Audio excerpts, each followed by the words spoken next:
to develop people.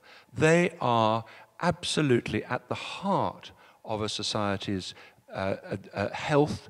And when you see the difference, when you walk into the reception of a well-led company and you meet a smiling receptionist who actually cares about what he or she does, and you can tell the difference instantly as against that company down the road where it's all cynicism and them up there. The quality of life which results from being in a well-led company is not to be underestimated.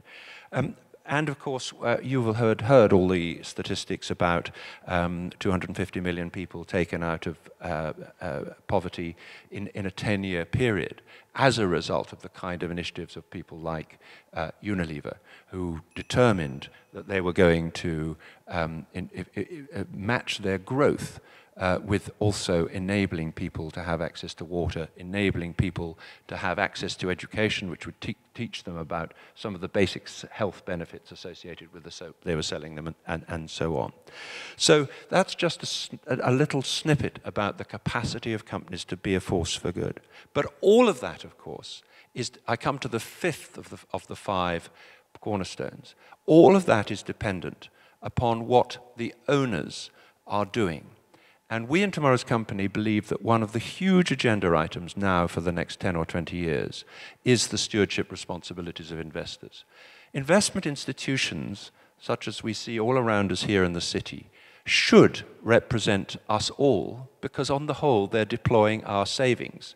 And that's changing in the way they're deploying them, because of course with defined contribution pensions it's a much less paternalistic relationship. It's also changing because the most significant emerging financial institutions are the sovereign wealth funds. And these institutions are the new owners of business. And we have to do what Paul Polman has been modeling in his behavior, and we have to change the dynamic between companies and those institutions, because it is only if we have a strong company sector that those institutions will achieve the returns they need, and citizens will achieve what they need. And so in conclusion, I'd simply say to you, I don't claim that the capitalism that we have is the capitalism that we want.